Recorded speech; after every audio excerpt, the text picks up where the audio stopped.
change the pictures.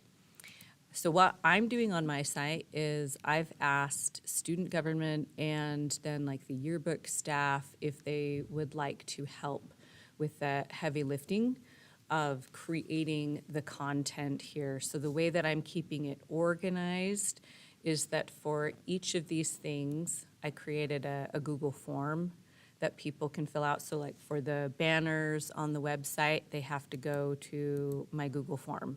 When they go into the Google form, it tells them these are the dimensions that it needs to be, and then they upload their actual art here. They have to tell me what dates it's going to run, and they have to provide the alternate text so that then I don't get stuck having to do that.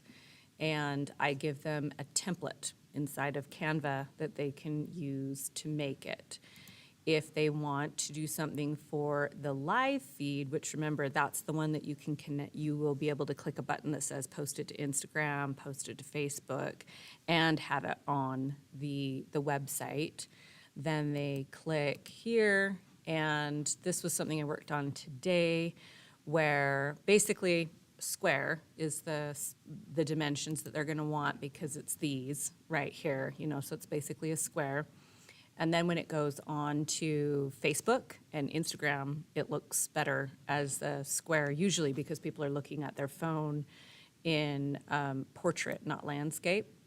So in my live feed form, I show them where it's going to go. So I was like, here's a screenshot of where it's going to go. They have to upload their picture. They tell me what their alternate text is. But this is what I worked on today and thought was pretty cool, was people are bad at writing descriptions of what should actually, like what would look good on social media. So I had them click into this School AI space and, that's kind of lame, sorry, pause.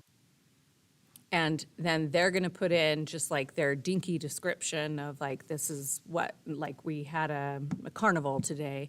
And then this space has been set to rewrite it, to add in hashtags and emojis.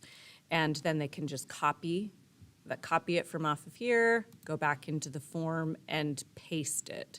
So this is what it looked like in the, when I did it earlier today, was like, it rewrote it and it was like, okay, I had just said that it was our annual career day.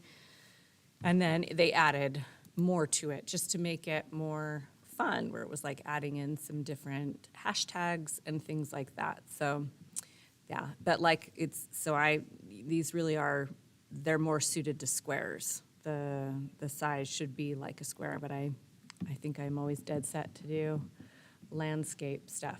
So anyway, that's how I kept that organized, was that I wanted to have a way that other people can contribute. So next year, I'll have the kids come in that are part of those different organizations. I'm going to show them what they have to include, how these forms work, and then the kids will be in charge of getting me the photos and the descriptions and all of the pieces that are a part of it. So, and yeah, just showing the faculty too, because it's not your job to be the graphic designer.